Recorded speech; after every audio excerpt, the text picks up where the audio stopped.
이사야서에서 우리가 볼 수 있는 것은 역사와 이 계시, 예언이라는 두 측면 속에서 믹스되어 있다는 거죠. 이사야서는 물론 다른 성경도 역사와 예언이라는 게 섞여 있는데 특별히 이사야서에서는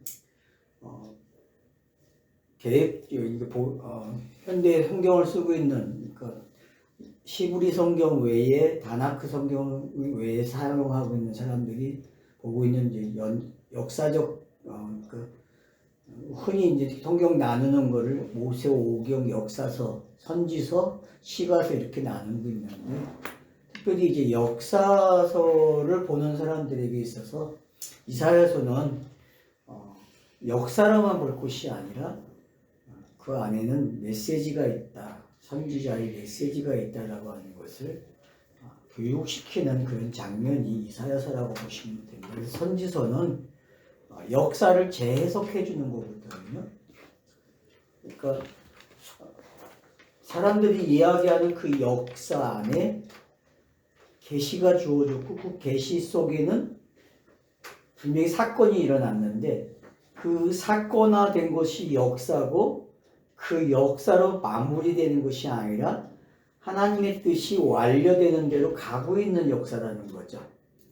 그런 관점에서 이사야서는 선지서로서 우리 성경에 구분해서 선지서서 첫 번째 자리하고 있잖아요.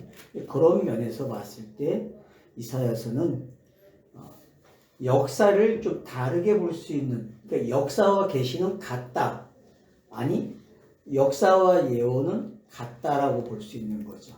근데 이제 우리는 자꾸 역사 따로 예언 따로 선지자가 말한 거하고 일반적인 거하고 이 구별해서 자꾸 보려고 하는 거죠.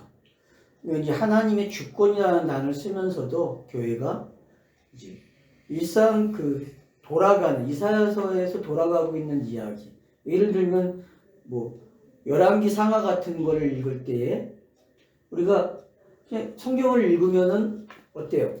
다 역사를 읽고 그냥 끝나는 거죠. 근데 이사야서를 보게 되면은 그 역사가 이런 메시지가 있다라는 것을 설명해 준다는 거죠. 이런 측면을 우리가 좀 이제 이사야서를 보면서 좀 더 많이 생각해야 될 부분이 있다는 거죠.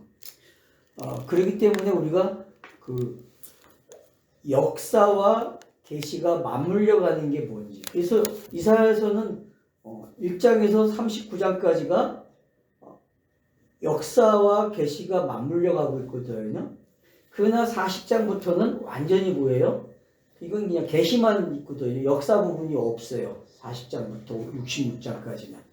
이제 그런 걸 우리가 구분할 수 있는, 왜 이사야서가 이렇게 구분을 지어놓고 있는지. 예를 들면 1장에서 39장까지는 그냥 구약이라고 볼 수 있는 거죠. 우연인지 필연인지 모르지만 하여튼 그렇게 구조가 맞아 떨어졌다는 거죠. 그런가 하면 또 40장부터 66장까지가 신약과 관계된 부분을 나타내고 있다고 보는 거죠. 그래서 구약의 메시지, 구약을 신약이 해석하는, 성취되는 그런 과정으로 성경이 구성되어 있는 게 이사야서라는 걸 우리가 좀 큰 그림 속에서 가져가신다면은, 그래서 왕의 이야기와 선지자의 이야기가 어떻게 같은 건지. 그래서 이사야 선지자가 사는 시대에 1절에 우리가 봤듯이 4명의 왕이 등장하고 있잖아요. 그 4명의 왕과 이사야와의 관계를 알게 되면은 결국 이 4명의 이야기는 이사야의 메시지와 같다라는 거죠. 이제 그게 우리가 선지서를 통해서 역사를 보는 훈련을 하는 거죠. 우리가 살아가는 이 역사 이야기도 결국은 그 안에는 메시지가 있다는 거죠. 오늘날로 하면 그게 복음이죠. 그냥 복음이 담겨져 있는 거죠. 근데 이제 일반인들이나 교회가 이야기하는 방식으로 불교나 기독교나 똑같다, 이 말은 다른 거예요. 이 말은 그러니까 우리가 흔히 똑같다는 말을 사용하는데 일반 종교와 근데 성경은 다릅니다. 성경은 왜냐하면은 시작부터가 성경과 계시는 시작부터가 일반 종교가 만들어지게 하는 동작을 일으킨 거기 때문에 발생시켜주는 원인 제공자이기 때문에 차원이 다른 거죠. 그러니까. 근데 사람들은 그걸 인정을 안 하려고 그래요. 그 부분을. 그래서 뭐 일반 종교나 기독교가 같다? 요즘엔 같다 그래도 지죠. 기독교가. 왜냐? 진리를 말을 못하고 도덕윤리를 말을 하고 있으니까. 도덕윤리는 불교는 다 안 되거든요. 불교인들인데. 이제 그런 수준에 와 있는 상황이 지금의 현실이라는 거죠. 그러니까 이런 현실 속에서 우리가 이사야서를 통하여서 역사라는 것을 어떻게 하나님의 뜻이 이루어지는 현장으로 볼 수 있는지 땅에서 그걸 우리가 이제 이사야서를 통해서 보는 훈련을 하면 될 것 같아요. 제가 봤을 때는 큰 안목 속에서 그게 이제 중요한 것 같고요. 그래서 이제 1절부터 보게 되면은 유다라는 배경을 가지고 있다는 거죠. 그러면 이미 이스라엘이라는 나라는 북이스라엘과 남유다라는 구성이 이미 설정되어 있는 틀 속에 지금 유다라는 말을 쓰고 있는 거죠. 그래서 북이스라엘은 이미 뭐예요? 넘어간 시대라고도 볼 수 있죠. 왜냐하면 721년, 22년에 멸망을 당하니까 BC. 그 시기와 맞물려서 지금 이사야가 활동하고 있는 거거든요. 그 시기에. 그러니까 위기에 처해 있는 상황이죠. 그런 걸 보면서 같이 이제 위기에 처하는 것이 이사야서의 배경이란 말이에요. 그런 배경들을 우리가 함께 보시면서 유다라는 것이 어떤 역할을 하고 있는지. 그럼 북이스라엘은 10지파, 유다 쪽은 2지파가 들어왔죠. 그래서 유다와 시므온이 들어와 있죠. 그래서 시므온은 지형적으로 그냥 먹힌 거예요. 이 유다가 가지고 있는 지형 안에 시므온이 들어가 있거든요. 이건 빼도 박도 못하는 거죠. 지형적으로 봤을 때도. 그래서 이 2지파가 됐는데 결국은 시므온은 취급도 안 당하고 그냥 흡수된 유다 안에 있는 것이 시므온 지파의 모습이죠. 그래서 10지파와 요 2지파. 그래서 북쪽에는 대표하는 지파가 누굽니까? 역사 속에서 베냐민과 에브라임이죠. 그죠? 그리고 베냐민과 에브라임이 북이스라엘을 이끌고 있는 지파예요. 역사 속에서 보게 되면. 주인공들이죠. 이 2지파가. 그러니까 이쪽에는 유다고 저쪽에는 이제 그렇게 되는 거죠. 북이스라엘은. 그래서 유다 왕에 관계된 우시와 요담, 아하스, 시스기야 시대 이 4명의 왕을 1절에서 언급하고 있다는 것은 결국은 이 4명의 이야기는 성경이 하늘의 뜻이 땅에 전달한 가장 정확한 메시지가 들어있다는 거죠. 이 4왕의 이야기 속에서는. 그럼 우리가 열왕기서를 읽을 때에 어떻게 읽어야 돼요? 이 4명의 왕의 이야기를 관찰하게 되면은 역사 속에 하나님의 뜻이 어떻게 진행되고 있는지를 볼 수 있다는 거죠. 그 메시지를 찾을 수 있다는 거죠. 그런 관점에서 이 우시와 요담, 아하스, 시스기야라는 요 시대의 사람들이 그리고 아모스의 아들 이사야가 유다와 예루살렘에 대해서 본 계시라는 게 이제 어떤 건지 알게 되는 거죠. 그래서 그 유다와 예루살렘에 관한 이야기는 결국 누구와 관계됐어요? 유다와 관계되어 있고, 그러니까 이 유다와 관계된 이야기는 결국은 10지파를 통해서 해석된 이야기죠. 그러니까 10지파가 멸망당한 아수로부터 이제 멸망당하는 그 시기 그거와 맞물려서 지금 유다까지 이제 맞물려 있는 상황. 거기에 4명의 왕이 나열됨으로써 이사야 선지자가 제일 많은 왕을 상대하고 있어요. 역사적으로도 보면은 제일 길게 사역을 하고 있고 그런 측면에서 본다면은 아무튼 우리에게 이사야를 통해서 해주고 싶은 말이 많다는 거죠. 성경이. 그것도 축약해서 말을 하고 있는 거죠. 그런 관점을 우리가 이제 같이 볼 수 있으면 될 것 같아요. 그런 것들을 통해서 이제 우리가 볼 수 있고요. 그래서 이 4명의 왕 그러면은 그냥 여러분이 사로 가시면 된다고 우리가 저번에 이야기했는데 사라는 개념은 3이 하늘의 숫자인데 4는 땅의 숫자죠. 그러니까 하늘의 뜻이 땅에서 완성된 걸 뭐라 그래요? 4라고 이야기해요. 그러니까 3은 4로 와야만 되는 거예요. 하늘에만 있어갖고는 안 되거든요. 하늘에 완성된 게 땅으로 오는 걸 뭐라 그래요? 4라고 해요. 그래서 이 4명의 왕을 통해서 어떻게 나눴습니까? 땅에 완성되는 이야기를 집어넣었다. 그렇게 보시면 되는 거죠. 그래서 이걸 뭐라 그래요? 예루살렘에게, 유다와 예루살렘에서 본 계시라 그러는 거예요. 그러면은 이 4명의 왕의 이야기는 결국 뭐와 같다는 거예요? 계시라는 거죠. 계시. 그래서 이 계시들을 우리가 이제 살펴보게 되면은 결국은 뭘 알아요? 그분이, 그 하나님이 우리에게 어떤 메시지를 줬는지, 그리고 그 메시지가 어떻게 성취가 되는지를 계속 쫓아갈 수 있게 힌트를 주고 있다는 거죠. 그런 관점이 우리가 이제 지켜봐야 될 그런 내용이죠. 그래서 계시라는 말이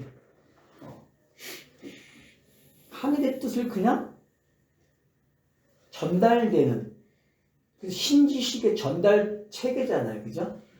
신지식이 우리에게 오는 전달 체계죠. 거기에 사용되는 인물들은 성경에서 누가 있습니까? 천사들이 있고 또 자연도 있을 수 있고 전부 다예요. 우리가 보고 있는 것 현상들은 전부 다 뭐예요? 계시의 도구가 되어 있는 거죠. 그 중에서도 선지자의 메시지는 가장 정확한 거죠. 왜? 그 분명하지 않은 것들이 뭔지를 말해주는 사람들이 선지자이기 때문에. 그러니까 상징과 상징이 모이면은 계시라는 것은 완료로 갈 수 있는 힘을 갖게 된다는 거죠. 성경의 힘이 바로 그런 거라는 걸 우리가 이해할 수 있게 되는 거죠. 그래서 예루살렘, 유다와 예루살렘에 본 거는 결국 예루살렘도 북이스라엘처럼 어떻게 된다는 거예요? 멸망한다. 답은 분명해요. 멸망한다. 그러나 멸망하지만 회복된다. 이런 차서적 가정들이 이사야서에서는 배경 속에 가지고 있다는 거죠. 그러니까 그러면 이제 이걸 어떻게 우리가 예수의 공생의 사역과 그가 죽음으로 그리스도로 나오는 이야기와 매치를 시킬 수 있는 본인들의 실력이 있어야 된다는 거죠. 그러니까 이제 본인들의 실력이 뭐냐 하면은 이 평범한 사건들, 역사 이야기를 어떻게 예수 그리스도로 가져갈 수 있는지, 그리고 내 삶에서 예수 그리스도가 어떻게 재현되면서 나로 하여금 거기에 참여시키고 있는지, 이런 현실들을 같이 묵도하게 된다는 거죠. 그래서 이제 먼 이야기지만은 가장 가까운 이야기가 될 수 있는 거죠. 나에게. 그러니까 이 계시라는 단어는 그렇게 볼 수 있다는 거죠. 분명히 먼 이야기였어요. 근데 가까이 있어. 왜 그럴까요? 성경이 완성되어 있기 때문에. 성경이 완성된 시대에 사는 거하고 완성되지 않은 시대에서 사는 거하고는 달라요. 그러니까 우리는 어떻게 보면 복 있는 사람들이죠. 이사야 시대의 이 왕들은 자기들의 역할이 뭔지 알고 이게 기록되는 걸 알았을까요?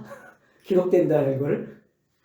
제가 봤을 때 몰랐을 것 같아요. 맨날 혼만 났지, 이사야한테. 니 이렇게 하면 안 돼, 이렇게 하면 안 돼라고 하는 말만 들었지. 실제 그 사건의 주인공들은 자기가 계시라는 사실을 몰랐다는 거예요. 근데 우리는 완성된 성경을 가지고 있기 때문에 이게 역사지만 신지식을 전달하는 계시가 됐다라는 거죠. 이 차이점이 엄청나다는 거죠. 이런 부분들이. 그래서 이런 부분들을 우리가 좀 잘 가져갈 수 있도록 본인들이 그러니까 상상의 폭이나 생각을 좀 넓혀가라는 거죠. 제가 말씀드리고 싶은 것은. 네. 언어적으로 할 말 있어요? 아니요. 네. 자, 그러면 이제 2절로 넘어갑시다. 2절은 이제 본 계시가 뭔지를 설명하고 있겠죠. 그죠? 근데 이제 부정적으로 시작하고 있죠. 하늘이여 들으라, 땅이여 귀를 기울이라. 여호와께서 말씀하신 내 자식을 양육하였거늘 그들이 나를 거역하였도다. 하늘이여 들으라, 땅이여 귀를 구이라. 이 얘기는 뭐예요? 하늘과 땅이 같다. 같은 메시지를 줬다는 거죠. 같은 메시지가 있다는 거죠. 그죠? 근데 줬어요, 이미. 어떻게? 여호와께서 말해 내 자식을 양육했다고 했거든요. 그러면 이제 창세기서부터 모세로부터 시작된 모든 이야기가 양육이라는 걸 알 수 있죠. 그죠? 성경 읽기는 내가 양육되는 거예요. 그러나 내가 양육되는 것과 더 먼저 이야기할 수 있는 게 뭐예요? 이 땅에 계시가 자라가는 모습이죠. 차서라고 했잖아요, 저희가. 그 차서가 완료되는 걸 뭐라 그래요? 양육했다 그러는 거죠. 근데 역사의 주인공들은 그 양육을 지금 본문에서 말했듯이 뭐라 그래요? 거역했다 그래요. 거역. 그러니까 양육과 거역이라는 단어가 이게 마주보고 있는 단어가 되는 거죠, 결국은. 내가 분명히 충만하게 너희에게 채워줬는데 알 수 있는데 너는 나를 거절했어. 나는 너네들이 필요한 걸 다 채워줬는데 너네들은 거절했어. 그게 우리가 평범하게 보는 역사 스토리죠. 그죠? 그냥 이 이야기를 좀 더 내면 속으로 들어가게 되면은 양육과 거역이라는 단어를 통해서 성경이 전달하고자 하는 메시지가 있다는 거죠. 과거에는 이걸 분리하는 훈련을 했어요. 그 분리해서 봤어요. 양육 따로 거역 따로 봤어요. 근데 요즘 제가 하는 방법은 뭐예요? 양육과 거역이라는 단어는 꼭 필요하다는 거죠. 이 단어들은 서로 협력해서 뭘로 가요? 다음 이야기로 가게 해준다는 거예요. 그게 성경이 가지고 있는 특징이죠. 성경의 문학적 특징이 가지고 있는 이거 중에 우리가 가장 손꼽을 수 있는 게 사람들이 놓치길 수밖에 없는 그 내용을 이용해서 자기가 원하는 그 하나님의 뜻을 전달하는 방법으로 사용하고 있다는 거예요. 그게 우리가 봐야 될 성경 읽기에서 가장 중요한 거죠. 그래서 이제 성경 읽기 하실 때 길을 구이라. 자, 내가 땅이와 하늘이와. 그럼 기라는 단어가 어때요? 여러분 이 기는 이제 뒤에 6장 가면 알겠지만 이 기가 안 들려야 돼. 어느 시간까지나. 그죠? 어느 시간까지는 안 들리는 거거든요. 그러면 예를 들어서 우리가 모세오경과 역사서를 읽고 이 선지서를 대한다면은 어떤 시간이에요? 이 책을 여는 순간, 이사야를 여는 순간 귀가 열리는 시간이 되는 거죠. 그러니까 이제 그런 것들이 뭔지 본인들이 느낄 수 있고 깨닫는다면은 이사야서를 친근하게 읽을 수 있다는 거죠. 친근하게. 그래서 양육과 거역이라는 자식이라는 단어는 제가 이야기했잖아요. 그냥 성경이 기록되는 걸 뭐라 그래요? 자식이야. 성경이 기록되는 그 순서들, 차서들, 모세, 오경, 선지서, 역사서 이런 것들이 뭐예요? 전부 다 그냥 자식이야. 성경에서는 자식. 그 자식의 꼬린 지점이 누구예요? 인자 예수고. 그래서 인자 예수는 그 자식으로 양육되고 있는 거죠. 근데 어느 순간 그 자식이 거역을 해. 왜요? 그게 아이러니라는 거죠. 근데 땅의 지식, 땅의 모든 걸로는 해결이 안 되는 지식이에요. 이 지식은 거역이라는 단어는. 왜냐? 이건 나쁜 거거든. 우리가 생각하기에 아주 나쁜 거예요. 그리고 또 그렇게 번역을 해줬어. 신학자들이. 그쵸? 이건 아주 나쁜 거야 라고. 이렇게 하면 안 돼라고 그래서 교회는 가르치고 있다는 거죠. 거역하면 안 돼. 거역하면 안 돼라고 가르쳐주고 있죠. 근데 성경은 이 거역이라는 단어를 통해서 양육이 뭔지 배우게 하는 거죠. 그래서 어느 시간까지는 거역이라는 단어가 꼭 필요한 거고 이 거역이라는 단어가 있기 때문에 우리가 잘 쓰는 속죄, 구속 이런 것 용어가 성립이 되는 거죠. 왜 필요한지를 땅에서. 그러니까 이제 과거에는 이 거역 그러면 그냥 외털배기 만들어버리고 예, 순종으로 바꿔서 이제 사용을 했는데 그러다 보니까 성경이 반쪽만 읽어진다는 거죠. 그걸 우리가 좀 버리면 좋겠다. 그래서 이 거역이라는 단어는 신약으로 가면 수고하고 무거운 짐을 지게 하는 단어구나. 그렇게 이해를 하면 가장 편한 방법이 되는 거죠. 그런가 하면 이제 설명을 하죠. 3절에서는 소는 그 임자를 알고 나귀는 그 주인의 구유를 알고만. 자, 소와 나귀의 개념이 이제 정리가 돼야 되거든요. 소와 나귀의 개념이 여러분 어떻게 보이십니까? 여러분 모세오경이 소로 보입니까? 네? 여호수아서부터 사무엘 상하, 열왕기 상하 이런 것들이 여러분 나귀로 보입니까? 혹시? 네? 한번 생각해 보세요. 그렇게 갖다 놔 보세요. 소라는 놈은 그냥 그래 그냥 갖다 놓자 모세오경으로. 나귀는 그 뒤에 나오는 이사야서 이전까지 책들로 한번 갖다 놔보란 말이에요. 그래서 그걸로 어떻게 했어요? 임자를 알게끔 가르쳐 놨다니까요. 그래서 한편으로는 임자를 알아요. 그래서 이스라엘이 유다가 임자를 알아요. 근데 결국은 뭐라 그래요? 이스라엘이 알지 못하고 나의 것을 깨닫지 못했다 그래요. 그러니까 충분한 내용을 줬는데 4명의 왕에게도 마찬가지고 충분한 걸 줬어요. 근데 깨닫지 못한 거죠. 알지 못했다고 표현하는 거죠. 결국은 야다가 안 일어났다니까요. 친구가 안 됐다는 이야기죠. 그러면은 어느 시대까지가 그렇게 된다는 게 어떤 건지만 알면은 이 내용은 풀린다는 거죠. 이 내용을 기록했다는 것은 넘어갈 수 있는 지혜를 주는 거잖아요. 독자들로 하여금 이걸 통해서 이 사건을 통해서 넘어가는 길을 제시해 준다는 거죠. 성경책은. 그게 바로 성경이 가지고 있는 묘수죠. 성경은 끝난 것 같이 이야기하지만 다음이 이렇게 하면 갈 수 있다라는 힌트를 주고 있다는 거죠. 그런 내용 속에서 본다면 소와 나귀는 매우 중요한 거죠.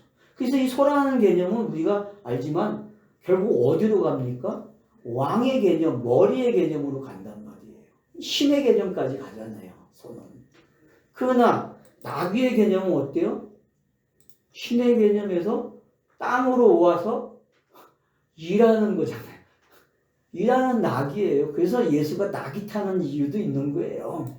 그래서 이 소와 나귀라는 것만 알면은 하늘과 땅이 들린다니까요. 무슨 내용인지. 그러면은 하늘과 땅이 가지고 있는 게 바로 이스라엘이라는 것을 알게 되고, 근데 그 내용을 가지고 있는 이스라엘이 알지 못하고 깨닫지 못했다 그러는 거죠. 이게 아이러니죠. 가장 가깝게 가진 사람들이 가장 신을 가깝게 만났고 가깝게 취급을 했고 그거 없으면 죽는다고 할 정도로 그렇게 열심히 했는데 결국 답이 뭐예요? 모른다. 깨닫지 못했다. 이런 대답이 나왔다는 거죠. 그러면은 우리가 역사로 성경 읽기 하는 거, 그냥 역사를 보는 거, 지금 우리가 살아가는 이야기, 이런 것들이 결국은 어떤 장치에 걸려 있는지 알게 된다는 거죠. 결국 알지 못한다는 거예요. 깨닫지 못한다는 거죠. 어느 시대까지는 정지되어 있다니까요. 알 수 없게끔 되어 있다는 거죠. 어느 시대까지.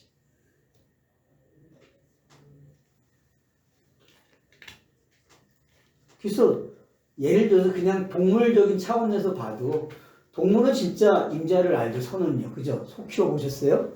우리 목사님 소와 관계된 일을 해보셨죠? 목사님은. 소는 뭐 우리 시골에 가면은 그 소리 올려놓고 하루 종일 풀 뜯고 그렇죠. 예, 들어오잖아요. 예, 집을 딱 찾아서 오잖아요. 자기들 시간 되면은. 근데 왜 하필 그렇게 이 소와 관계된 이야기를 하고 있을까요? 그러니까 히브리어의 언어의 첫 단어가 소와 관련이 있고 그 소와 관계된 그 이야기들이 무수하잖아요. 그러니까 이 소와 나귀의 개념은요, 엄청난 개념이 되는 거죠. 그러니까 수고하고 무거운 짐 개념은 나귀한테 간다니까. 그러니까 이런 개념들을 우리가 좀 파악을 하게 되면은 뭔가가 깨닫지 못한 게 왜 비교를 이렇게 하고 있는지도 알게 되는 거죠. 그래서 결국은 깨달으라고 줬는데 못 깨닫는 게 뭔지를 이야기하고 있다. 그렇게 볼 수 있는 거죠. 그래서 이제 한 걸음 더 나가자 4절 가면은 슬프다 범죄한 나라요. 허물진 백성이요. 행악의 종자요. 행위가 부패한 자식이로다. 자, 범죄, 허물진 백성, 행악의 종자, 행위가 부패한 자식이로다. 결국 자식과 자식이 연결시켜주고 있다는 걸 우리가 볼 수 있고요. 그죠? 2절에. 근데 그 자식들이 위에서는 뭐라 그래요? 나를 거역했다고 표현해 줬어요. 그죠? 2절에서는. 그리고 알지 못하고 3절에서는 깨닫지 못했다라고 이야기하고 그걸 종합해서 이제 뭐라 그래요? 범죄한 나라다. 슬프다. 이 단어는 뭐와 관계되어 있죠? 결국은 내가 말하고자 하는 걸 너네들이 듣지 못했다. 전달되지 못했다. 알아듣지 못했다. 아니 의도적으로 너네들이 피했다. 뭐 그렇게도 볼 수 있죠. 번역상 얘네들이 해놓은 걸 보게 되면은 이제 그건 우리가 앞으로 계속 볼 수 있는 내용들이고요. 그러니까 여기에 나와 있는 이 단어들은 사전에 있는 표현된 것들은 앞으로 계속 저자가 사용하는 단어들이라는 거죠. 계속적으로. 그래서 슬프다, 허물다, 또 행악의 종자요, 부패한 자식이다. 이런 것들을 볼 때에 그들이 뭐라 그래 이런 걸 표현해서 그 밑에 그들이 여호와를 버렸다라고 이야기하고 이스라엘의 거룩하신 일을 만일이 여겨 멀리하고 물러갔다. 그래서 배반의 지점까지 와 있죠, 그죠? 배반. 완벽하게 넘어갈 수 있는 준비, 끝이 된 거죠. 그러니까 깜깜이가 된 거죠. 그러니까 요걸 표현을 바꿔 이야기하면 그냥 깜깜이에요. 우리가 표현을 많이 했잖아요. 깜깜이가 뭔지 알죠? 그러니까 듣지 못하고 보지 못하는 게 어떤 건지를 이런 방식으로 표현을 해야 되니까요. 이런 방식으로. 그러니까 물질 창조로부터 시작된 계시의 역사가 결국은 어느 때까지 이런 역할로 등장한다니까요. 한만 가졌어도 한만 체험을 해도 안 돼요. 성경이. 왜? 그 시간, 그때가 돼야만 열린다는 것을 확실하게 해준다는 거죠. 그래서 이제 이런 표현들이 되었다는 것을 보시면 되겠습니다. 뭐 언어 중에서 뭐 좀 우리가 또 볼 수 있는 게 있어요? 문제? 아니요, 그런 건 아니고 그때 글을 한번 올려드렸잖아요. 이 주인의 구유, 이 구유가 잠언 14장 4절 아래 위로 보면 입과 입술에 관한 거다. 그래서 그러니까 그 소는 그 임자를 알고의 그 임자라는 뜻도 창조하다, 뭐 낳다 그런 뜻이니까 소는 그 창조를 알고 나귀는 그 주인의 입술을 알건만은 이스라엘은 이렇게 알지 못하는도다, 깨닫지 못하는도다.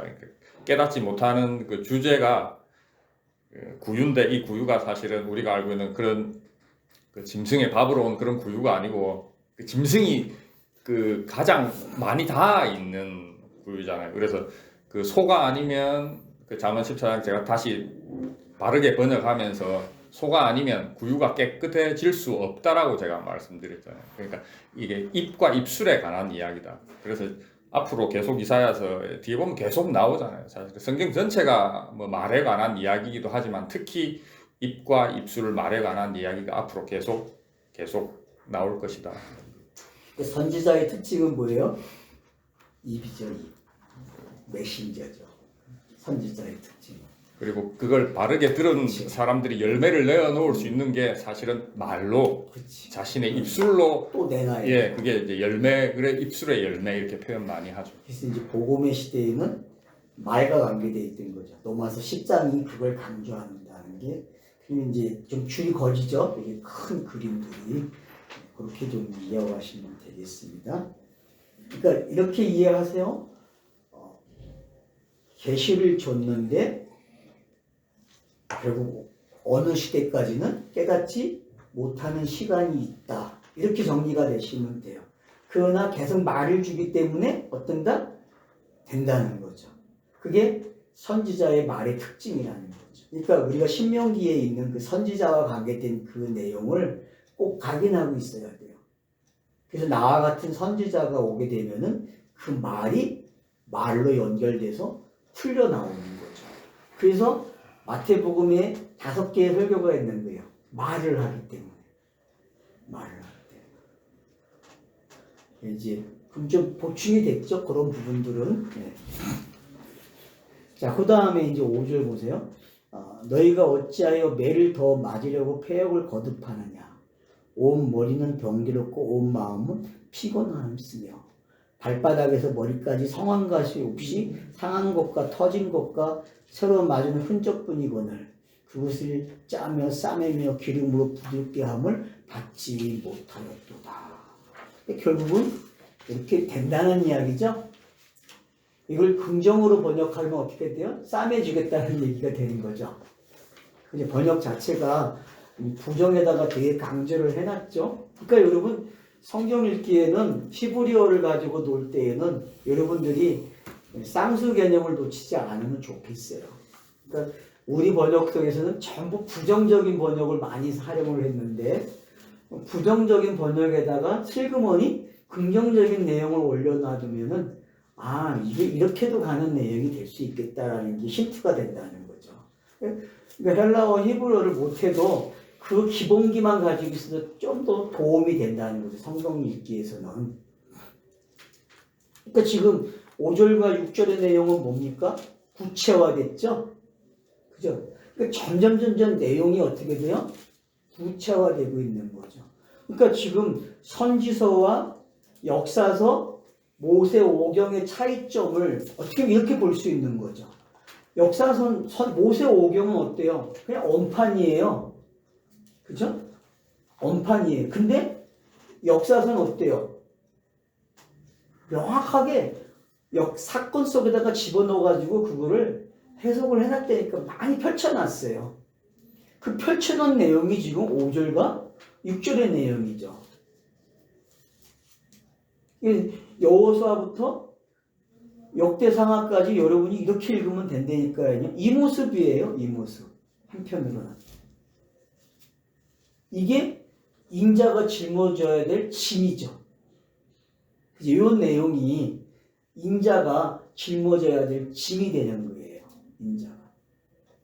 성경에서 말하는 그 인자는 이것 때문에 오는 거잖아요. 이거.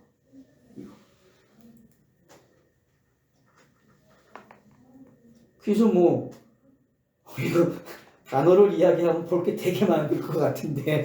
제가 이것도 3일 길로 볼 수 있다고 말씀드렸잖아요. 분명히 앞에 있는 거는 터진 것, 상한 것, 터진 것, 새로 새로 맞은 흔적, 요거는 사실은 육신의 할례로 보면 되는 거고, 뒤에 있는 거는 그것 마음의 할례로 볼 수 있는데, 뒤에 사실은 너희가 그런 흔적뿐이다라고 끝낼 수도 있지만, 그 흔적을 왜 그런 흔적이 생겼냐 하면, 짜며 싸매고 기름으로 부드럽게 함을 받지 못하였기 때문에 그런 거다. 그러니까 사실은 이렇게 할 것이다. 그렇지. 이렇게 되면은 성경이 말하는 대로 완료가 되는 거잖아요. 근데 짠다는 의미는 기름틀을 짜고 포도주 틀을 짜는 거니까 죽음에 관련돼 있는 것이고, 싸맨다는 거는 하나로 이렇게 묶는다는 의미고, 이게 히브리어나 한글이나 다 같은 의미예요. 네, 같은 의미고, 기름으로 부드럽게 한다는 것은 이렇게 이제 다시 살리겠다, 부드럽게 하겠다, 살리겠다, 그런 의미. 이게 이제 누가복음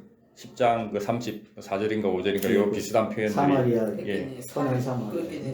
이는 부드럽게 함을 받지 못하였도다 이랬잖아요. 그러니까 이게 이제 기름으로 이렇게 해결할 수 있는데 그래. 흔적이 이 흔적을 지울 수 있는 방법은 앞에 3일기를 이 3단계로 회복시킬 거다. 이렇게. 그러니까 지금 성경 기록하는 패턴도 그렇게 기록이 예, 되고 있고, 그래서 이제 그 패턴을 받아들이고 완성하게 되면 이제 완료가 되는 이야기가 되는 거죠. 그러니까 그런 방법들만 우리가 이해를 하면은 포괄적인 성경 읽기에 기본이 갖춰지는 거죠, 본인들이. 그래서 그 기본기가 하는 게 이제 성경 읽기에서의 기본기는 패턴만 알면 된다는 거죠.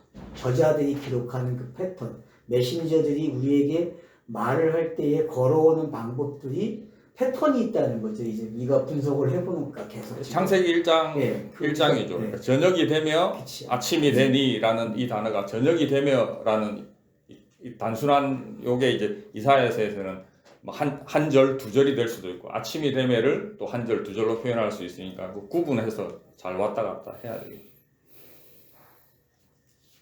자, 그래서 이제 7절에 보면 너희의 땅은 항폐하였고 너희의 성읍은 불에 타고 너희의 토지는 너희 목전에서 이방인에게 삼켜졌으며 이방인에게 파괴됨 같이 항폐하였고. 그러니까 역사적 상황에서 이미 북이스라엘이 이런 상황이 됐기 때문에 잘 이해가 되는 구절이죠.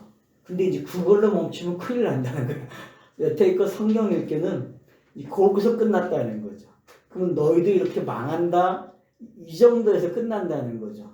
근데 역사가 또 그렇게 종교를 짓고 있고 성경 기록 방식이. 근데 우리는 그 내용을 이제 다르게 볼 수 있다는 거죠. 그래서 신학자들도 이렇게 표현을 해요. 이사야 당시에 이루어지는 성취와 그 초림의 예수에게 이루어지는 성취, 그리고 재림의 예수에게 이루어지는 성취, 이 세 가지 관점에서 선지서를 보게 하거든요. 신학자들도. 그러니까 요 세 가지 틀을 우리가 활용만 잘하면은 충분히 그 뭔가 도움이 되는 방법이 있다는 거죠. 요 흔적들이. 그래서 우리가 그럼 이사야 당시에 이루어지고 있는 그 흔적들, 북이스라엘의 멸망과 유다로 똑같이 된다고 하는 그 메시지가 어떻게 성취가 되는지, 그래서 606년에 왜 망하게 되는지, 이제 그런 것들을 우리가 추적할 수 있게 되는 거죠. 그죠? 3차에 걸쳐서 망하잖아요. 그런 것들이 어떤 건지 알게 되듯이, 그러나 그 내용은 또 어디로 가요? 예루살렘의 파괴로 간다고, 로마와. 그죠? 그런 것들. 그리고 이제 뭐 요한계시록이 말하는 뭐 사람들이 일반 세대주의가 얘기하는 어떤 그 재림의 개념에서 또 해석을 하려고 하는 그런 시각들. 그래서 이 세 가지 틀이 있는데 이 세 가지 틀을 버릴 필요는 없다고 나는 생각해. 성경 공부할 때에는. 왜냐하면 이 세 가지 틀을 여러분들이 볼 수 있으면 좋아요. 그리고 그 이야기를 이제 어떻게 인자 예수에게 적용을 시켜보고 그 인자 예수가 공생에 의해서 어떻게 이런 것들을 표현하고 저자들이 나타냈는지 그걸 추적할 수 있으면 되죠. 그리고 스타로스가 세워짐으로써 그리스도가 됨으로써 어떻게 이런 모든 내용들이 하나의 내용으로 완료가 되는지. 그래서 둘로 비춰지고 있는 이 내용이 결국 하나로 오는 거죠. 그래서 완벽한 자식이 되게 하는 거죠. 그래서 부모 공경이 확실하게 일어나게 하는 것이 성경의 내용이라는 거죠. 그런 측면을 우리가 놓치지 않고 본다면은 성경 읽기는 참 잘하는 거라 생각돼요. 그래서 여기서 이제 이방인의 개념이 나오고 있잖아요. 7절에 가면은 너희 땅은 황폐하고 너희 서있던 불에 타고 너희의 토지는 너희 목전에서 이방인에게 삼키며 이방인에게 파괴됨이 같이 황폐했다. 근데 우리는 이제 이방에 대한 개념이 정리되어 있잖아요. 우리는 되어 있죠. 이제는 이방에 대한 개념이 뭔지. 결국은 이 본토라는 곳에서 떠나서 이방인이 되는 게 어떤 건지를 알 때에 유대 히브리어와 헬라어의 차이점도 그런 거죠. 그러니까 우리는 헬라어와 히브리어의 차이점을 생각을 안 했어요. 왜 히브리어 다음에 헬라어로 성경이 기록됐는지 신약이 그런 부분들에 대한 생각을 안 한 것과 마찬가지로 이 이스라엘이 이방인이 되어야 될 이유를 해석하지 않았다는 거죠. 그냥 포로가 되는 정도로만 생각했다는 거죠. 이방인들에게. 근데 이제 그런 버전에서 우리가 벗어나야 된다는 거죠. 이사야서를 공부하면서 더 확실해져야 된다는 거예요. 왜냐? 이사야서를 통해서 우리는 이미 아수르를 통해서 북이스라엘이 어떻게 멸망했는지, 그리고 이스라엘이 순종하지 못할 때 왜 그렇게 또 멸망할 수밖에 없는지, 그러면 그 멸망의 이야기가 신명기에는 하람이라는 단어로 되어 있고, 그 전진 내용이 오면서 하람이라는 단어는 결국 스타로스와 관계되어 있다는 걸 알게 되는 거죠. 그 영단본 사건이 뭔지, 그래서 십자가에서 죽는 그 구속의 사건, 속죄의 사건이 세상죄를 지고 가는 어린 양의 모습을 완성하는 이야기로 가게 되어 있다는 거죠. 그래서 결국 이런 모든 이야기들은 지금 어디로 가고 있습니까? 이방인이 돼야 된다는 이야기로 가고 있는 거죠. 그러니까 그게 순서예요. 성경이 원하는 순서고. 그러니까 요셉이 우연히 애굽으로 내려가는 이야기가 아니라는 거죠. 애굽으로 내려가야만 성경이 어떻게 돼요? 이야기가 꽃을 피우고 열매를 맺는 이야기가 되는 거예요. 성경의 구성이 그렇다는 거죠. 그러니까 세대주의 관점에서 꼭 버려야 할 게 뭐예요? 이스라엘 땅을 벗어나면 안 돼. 이 개념을 가지면 안 된다는 거죠. 그러니까 선민사상 이런 것도 없어져야 되고, 그러니까 우리가 기존적으로 가지고 있던 그 상식에서 그 상식을 바꾸어서 놓는 훈련이 필요하다는 거죠. 그게 이제 언어로 표현될 수 있으면 참 좋을 것 같아요. 각자 여러분들이 누구에게 표현할 때에도 그렇고. 그래서 이제 그런 훈련들이 각자 되시게 되면은 제가 봤을 때에는 이방인의 개념만 정리가 돼도, 이방인의 개념은 여러분들이 로마서 9장에서 11장까지를 독파하셔야 돼요. 그래야만 이방인의 개념이 완성이 되는 거거든요, 결국은. 할말 있어요? 땅이 한편했으니까 우리의 그제 나는 이걸 이렇게도 얘기해 보세요. 보는데, 아니 너희 땅은 항폐하였고 응. 또 항폐한 우리가 그제 거역하고 항폐한 우리가 너희의 성읍은 불에 탔고, 성령으로 말해 성령의 불이잖아요. 그 성령의 불로 그렇게 이방인에게 삼켜졌다는 건 우리가 이방인이 됐다는 거잖아요. 이루어졌다는 거로, 그렇기 때문에 이방인에게 파괴된 같이 우리의 그 옛 그게 이방인에게 파괴됐다는 거죠. 그 뒤에 8절에 답이 나오잖아요. 그래서 완전히 그 지금 하신 표현은 위의 차원에서 전체를 다 선으로 표현하신 거고, 이렇게 그 표면적으로도 사실은 표면적으로 이렇게 갈라놓으면 어떻게 되냐면 파괴됨 같이 황폐하였지만 그러나 사실은 겨우 이 남았도다라는 단어가 제일 앞에 나와 있거든요. 그러니까 황폐하였지만 그러나 남았다. 이 남았다는 이 의미가 구원이다, 그런 의미거든요. 그러니까 남았지만 구원이다. 그렇게 구원된 이유가 포도원의 망대, 참외밭에 원두막 에워싸인 성읍, 이 의미가 나쁜 의미가 아니라고 그랬잖아요. 원으로 들어가 보면 다 보호하는 거고 다 좋은 의미거든요. 그렇게 된 이유가 뒤에 또 9절에 보면 9절까지가 이제 한 단락이니까, 한 문장이니까, 생존자로 인해서, 생존자의 역할로 인해서 너희들은 구원이다.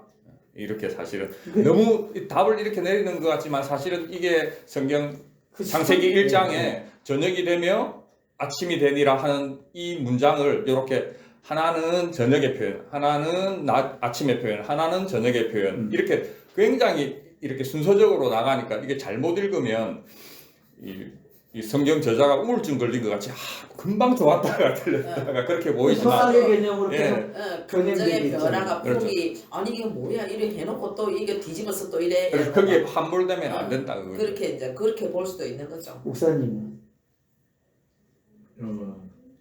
이런 파괴되고 황폐됐다 이런 개념이 이제 심판의 개념을 보고 이제 그런 심판이 이제 그 구원을 위해서 우리 옛사람을 멸하고 새로운 거듭남을 위한 그런 과정이라고 보면 이제 아까처럼 긍정적으로 표현할 수 있다고 생각합니다. 그러니까 지금 우리가 7점이라도 8점만 봐도 앞의 이야기들이 결국 이 이야기를 하고 싶어서 지금 그러니까. 던져놓은 단어들이라는 걸 알게 되는 거죠. 거죠. 그러니까 되게 읽기가 편하잖아요. 이런 방법으로. 아까 읽는 거. 목사님 그 성경 표현 방식이 그렇다고 말씀드렸잖아요. 그거 당연한 거예요. 왜냐하면 야 만약에 1장 2절이 내가 자식을 양육하였는데 그들이 정말 잘 컸더라. 정말 장성하였더라. 그러면 뒤에 성경이 쓰여질 수가 없어요. 성경 맨 마지막 절이겠죠. 만약에. 네, 맞잖아요. 만약에 내가 자식을 양육하였는데 잘 컸다. 그러면은 뭐 잘 키운 내용이 나올 수도 있지만 사실은 그러면은 성경이 더 이상 쓰여질 수가 없는 것이죠. 그런데 양육하였거늘 하고는 뒤에 깨닫지 못하는도다. 그러니까 이제 이거는 이제 해석이 들어간 거죠. 번역하는 자들의 신학적 해석이 들어간 거예요. 예전에 제가 그 창세기 2장 25절에 보면 한참 시간이 좀 많이 지나서 이걸 읽다가 너무 제 전화 받으신 날 기억하십니까? 이것 때문에 제가 전화를 한 번 한 적이 있거든요. 너무 재밌어서 아담과 그의 아내 두 사람이 벌거벗었으나 부끄러워하지 아니하니라 이렇게 되어 있잖아요. 이렇게 성경에 이렇게 그냥 글로 이렇게 딱 적어버리고 끝이 나버리니까 모든 설교자들이나 사실은 우리가 듣는 이렇게 넘어왔다고도 하시는 분들도 그냥 이 자체를 그냥 선으로 봐버리는 거잖아요. 물론 그렇게 볼 수도 있지만 사실은 벌거벗고 벌거벗은 자체가 성경에서 절대 좋게 쓰여지지가 않습니다. 벌거벗음이 수치잖아요. 수치스러우면 사실은 벌거벗었으면 부끄러워해야 되는 거예요. 근데 성경이 이렇게 되어 있는 이유가 우리가 두 사람이 벌거벗었으나 부끄러워하지 않아서 너희들이 부끄러운 게 뭔지 벌거벗음이 뭔지를 이제 성경이 다시 이제 3절부터 뱀을 통해서 이렇게 가르쳐 주시는 거라고요. 성경 전체 그렇죠. 성경 전체가 이런 지혜로 되어 있다고요. 근데 이 25절 이 한 절에 그냥 함몰되어 버리고 이게 어떤 간판처럼 명패처럼 이렇게 딱 되어 있으면 잘못 읽고 있다는 거예요. 위에 보면 그렇잖아요. 이러므로 남자가 부모를 떠나 그의 아내와 합하여 둘이 한 몸을 이룬다고 해놨잖아요, 그죠? 그러니까 이제 그건 완료형이고 네, 그렇죠. 이 뒤에 25절은 밑에 이제 25절은 이제 3장으로 그렇죠. 넘겨주기 위한 복선의 그렇죠. 장치를 그렇죠. 하면서 복선이라는 네, 거죠. 이제 그래야만 둘이 위의 일을 해석하는 내용이 또 나오는구나. 그럼요. 차서적으로 이제 그렇게 본다는 거예요. 너희가 벌거벗었으면 부끄러워해야 돼. 해야 되는데 부끄러워하지 않아서 뱀의 지식으로 뱀을 끌어들여서 뱀으로 다시 가르쳐 주시는 거예요. 그럼 우리는 이제 창세기는 확 잡아놔서 대화가 잘 돼. 얼마나 이제 시간이 몇 분 됐어? 좀 쉬었다 할까요? 계속 돌고 돌잖아. 여기까지 하고 쉬어도 될 것 같아요. 정말 막.